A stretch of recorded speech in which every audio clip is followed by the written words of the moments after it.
Bienvenue dans cette nouvelle édition du QG Week-end. Au sommaire, remaniement ministériel en Algérie.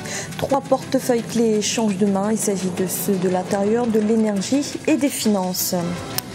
Nouveau rebondissement dans l'affaire Thierry Tano contre Ecobank. L'ancien directeur général du groupe panafricain vient d'obtenir une sanction contre sa filiale ivoirienne. Et la politique de logement social en question au Gabon. Malgré les retards pris dans les constructions, les autorités estiment que les objectifs seront atteints. Le président algérien Abdelaziz Bouteflika a donc procédé jeudi à un remaniement ministériel. Les ministres clés de l'Intérieur, de l'Énergie et des Finances sont débarqués. L'annonce a été faite par décret présidentiel. Aucune explication n'a cependant été avancée. Ibrahim Ndiaye. Remaniement ministériel en Algérie.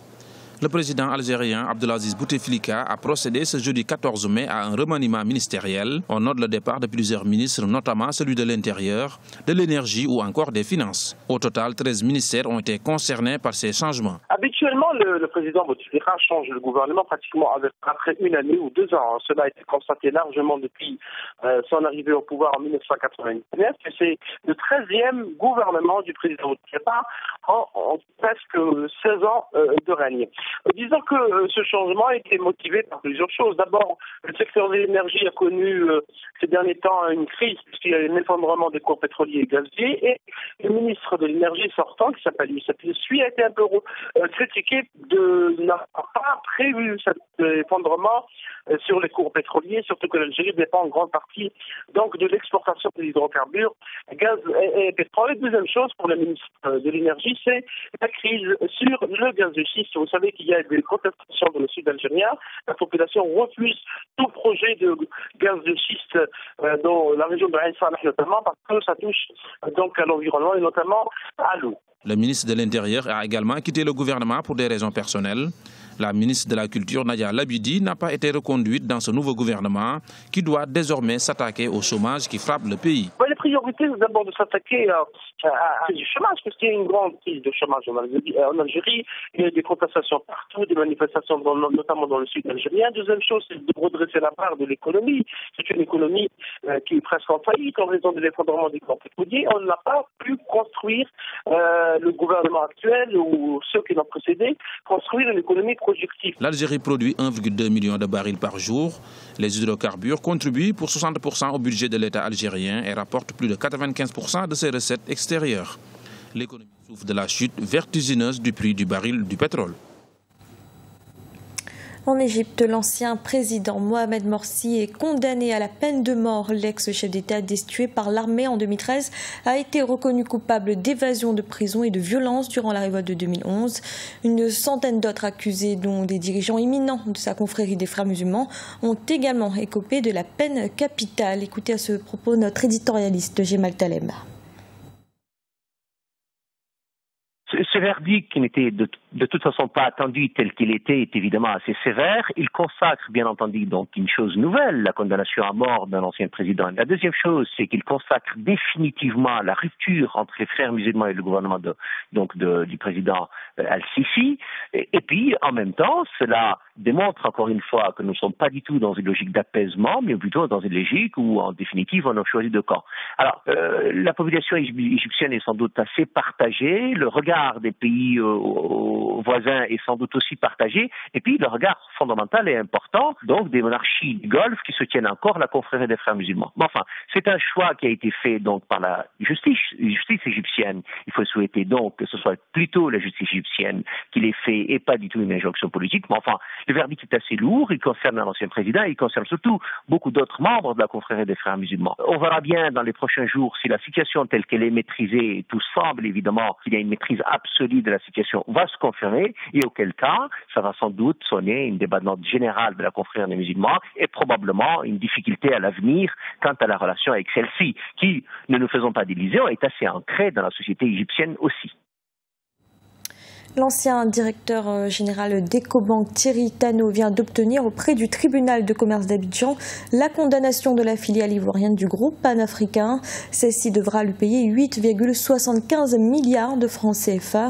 Pour rappel, Thierry Tano avait été limogé en mars 2014 à Ouabakala. En Côte d'Ivoire, le tribunal d'Abidjan a statué en faveur de Thierry Tano, ancien directeur général d'Ecobank et actuel secrétaire général adjoint à la présidence ivoirienne, ce vendredi 15 mai. Le tribunal a condamné le groupe panafricain à verser 5,7 milliards de francs CFA pour rupture de contrat abusive et 7,5 milliards de francs CFA pour diffamation et injures. La décision qui a été prise par les différents tribunaux à l'encontre d'Ecobank vis-à-vis de son ancien dirigeant est une décision qui n'apporte pas un coup fatal à la banque. Bon, il est vrai que les montants qui sont réclamés par l'ancien président de la banque, à savoir M. Tano, sont relativement énormes. La banque estime que M. Tano obéit à la législation anglaise, dont c'est la Haute Cour de Londres qui, en principe, a d'ailleurs envoyé une injonction à l'ancien président Tano en lui interdisant de faire exécuter les décisions qui ont été prises par le tribunal d'Abidjan et par le tribunal du travail de Lomé. La plus grande banque privée panafricaine a décidé de ne pas en rester là. Dès l'annonce de la condamnation, le groupe a décidé de contester la décision. Ce que M. Tano réclame vaut plus que la moitié du capital d'Ecobank Côte d'Ivoire. Je peux vous confirmer que nous faisons certainement appel de cette dernière décision. De son côté, Thierry Tano n'a pas commenté la décision de justice prononcée en sa faveur. C'est l'un des chantiers de l'émergence sur lequel le pouvoir gabonais est particulièrement attendu. Il s'agit du logement social. Il faut dire que le manque de logement est estimé à 200 000 unités au Gabon, d'où le lancement par les autorités de plusieurs programmes destinés à combler ce déficit. Mais sur le terrain, les constructions ont pris du retard. Un reportage de notre correspondant Douglas Toutoum. Favoriser pour tous l'accès à un logement, c'est l'objectif du gouvernement gabonais qui entend réduire significativement la pauvreté pour impulser le développement du Gabon. Dans le cadre du plan stratégique Gabon émergent, les autorités ont en effet mis en place un projet de logements sociaux pour tous. Plusieurs structures publiques et privées aident le gouvernement dans l'atteinte de cet objectif. La Société nationale immobilière, la SNI, est l'un des acteurs majeurs de cette politique d'accès au logement au Gabon. Le programme national de construction réalisé par cette société a déjà pourvu le Gabon de 3 800 logements. S'ajoute à ce nombre au nord de Libreville 2000 logements devant être construits par la Société nationale de gestion et de construction du logement social, la SNLS, et 570 logements préfabriqués réalisés par une entreprise turque. Nous sommes en train de construire et dites-vous bien que le but de la manœuvre, ce n'est pas tant de construire de nouveaux logements.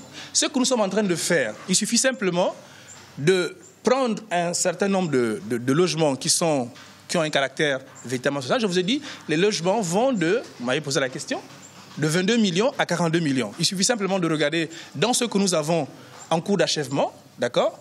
Donc de le prendre et de le mettre dans cette catégorie-là. Ça ne nous gêne pas simplement. Nous voulons simplement nous assurer que derrière, le programme va se poursuivre. À l'instar de nombreux pays du continent, au Gabon, l'offre d'habitat est largement inférieure à la demande.